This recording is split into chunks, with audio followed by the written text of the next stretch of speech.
السلام علیکم ورحمۃ اللہ وبرکاتہ۔ بسم اللہ الحمدللہ والصلاة والسلام علی رسول اللہ ومن تبعہ ووالاہ وبعد۔ محترم ناظرین و سامعین، اسلامی بھائیوں، دوستوں، عزیزوں، ماؤں اور بہنوں، طلاق کے اس سیریز میں آج جو میں تعلیمات طلاق کے بارے میں لے کر آپ کی خدمت میں حاضر ہوا ہوں وہ یہ طلاق کی قسم ہے۔ طلاق کی دو قسمیں بنائی جاتی ہیں، بیان کی جاتی ہیں۔ ایک طلاق سنی ہے، یعنی جو سنت کے مطابق طلاق دی جائے، اور ایک طلاق بدعی ہے جو سنت سے ہٹ کر طلاق دی جائے۔ طلاق سنی میں مندرجہ ذیل شرائط کا پایا جانا ضروری ہے۔ نمبر 1، حالت حیض میں طلاق نہ دی جائے۔ حیض کی حالت میں طلاق دی جائے گی تو وہ طلاق سنی نہیں قرار پائے گی۔ حضرت ابن عمر رضی اللہ تعالیٰ عنہ نے حالت حیض میں اپنی بیوی کو طلاق دی تو نبی کریم صلی اللہ علیہ وسلم ان پر سخت ناراض ہوئے۔ صحیح بخاری، صحیح مسلم اور دیگر حدیث کی کتابوں میں یہ موجود ہے۔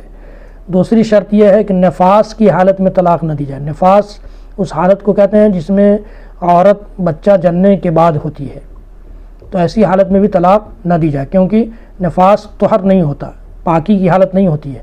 حدیث میں ہے کہ حالت طہر میں طلاق دی جائے، جیسا کہ نبی کریم صلی اللہ علیہ وسلم نے حضرت عبداللہ بن عمر کے لیے فرمایا، مرہ فلیراجعھا ثم لیمسکھا حتی تطہر ثم تحید ثم تطہر ثم، یہ اللہ کے نبی صلی اللہ علیہ وسلم نے فرمایا کہ کہو عبداللہ بن عمر کو کہ وہ رجوع کر لیں اور اس وقت تک رکے رہیں جب تک کہ طہر شروع نہ ہو جائے، پاکی کی حالت نہ آ جائے، پھر حیض کا ایام آئے، پھر طہر شروع ہو، پھر اگر چاہے تو طلاق دے۔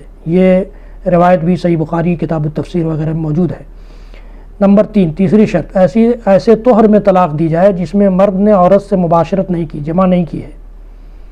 حضرت عبداللہ بن عمر سے مروی ہے کہ نبی کریم صلی اللہ علیہ وسلم نے فرمایا، فَلْيُطَلِّقْهَا طَاهِرًا قَبْلَ أَن يَمَسَّهَا، طہر کی حالت میں، پاکی کی حالت میں اس کو چھونے سے پہلے طلاق دی جائے۔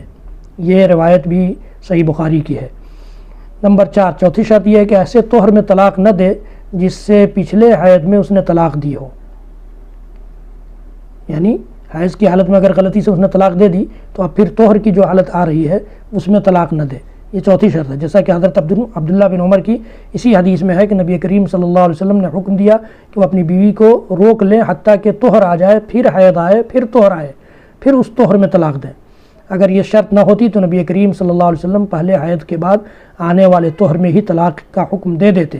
بعض علماء کا خیال ہے کہ پہلے طہر میں بھی طلاق دی جا سکتی ہے، کیونکہ ایک روایت میں آیا ہے کہ آپ صلی اللہ علیہ وسلم نے فرمایا، ثم لیطلقھا طاہرا او حاملا، پھر اسے حالت طہر میں یا حمل میں طلاق دو۔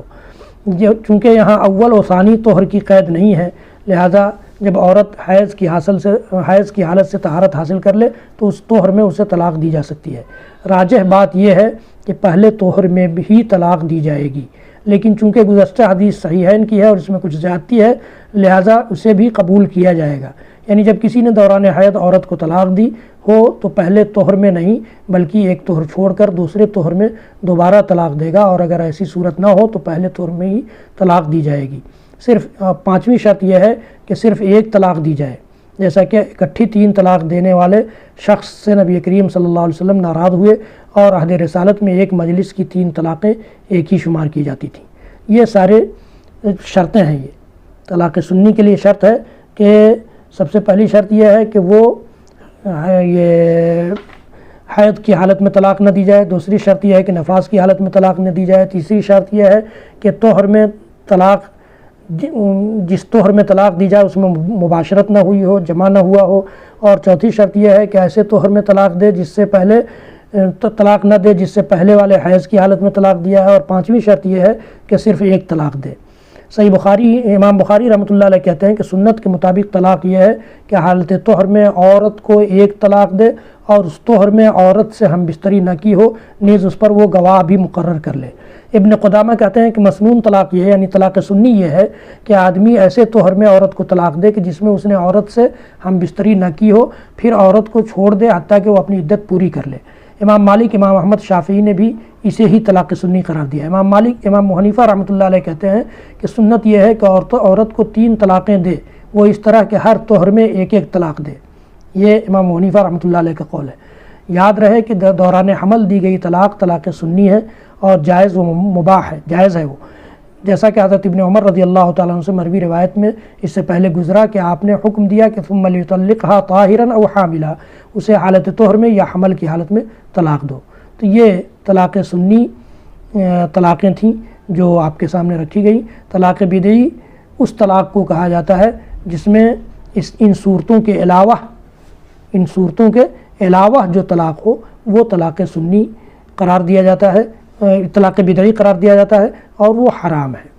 ان صورتوں کے علاوہ باقی جو حالتیں ہیں وہ جائز نہیں ہیں۔ اللہ تعالیٰ کا ارشاد ہے یا ایھا النبی اذا طلقتم النساء فطلقوهن لعدتهن، اے نبی اپنی امت کے لوگوں سے کہہ دو جب تم اپنی بیویوں کو طلاق دینا چاہو تو ان کی عدت میں انہیں طلاق دو۔ حضرت ابن عمر نے اپنی بیوی آمنہ بنت غفار کو دوران حیض طلاق دے دی تو اللہ کے رسول صلی اللہ علیہ وسلم نے سے اس کا ذکر کیا گیا تو آپ اس پر بہت ناراض ہوئے اور فرمایا کہ اس سے کہو کہ رجوع کرے، پھر اسے روکے رکھے حتیٰ کہ وہ حیض کے ایام سے پاک ہو جائے، پھر دوبارہ حیض آئے پھر وہ پاک ہو جائے تو طلاق دینا مناسب سمجھے تو طلاق دے، قبل اس کے کہ ہم بستری کریں۔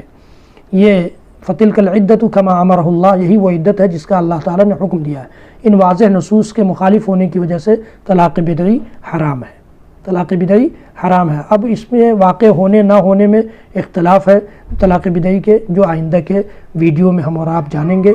آج کے ویڈیو میں ہم نے جانا کہ طلاق سنی کیا ہے اور طلاق بدعی کیا ہے۔ حضرات گرامی اس کو زیادہ سے زیادہ عام کیجئے، سماج میں معاشرے میں یہ بیماری بڑی شدت سے بڑھتی جا رہی ہے، پھیلتی جا رہی ہے، بہت سارے جھگڑے اسی کی وجہ سے وقوع پذیر ہو رہے ہیں۔ ان کو زیادہ لوگوں تک پہنچائیں گے تو اس کا اجر بھی ملے گا اور یہ میرے لیے آپ کے لیے صدقہ جاریہ بھی ہوگا۔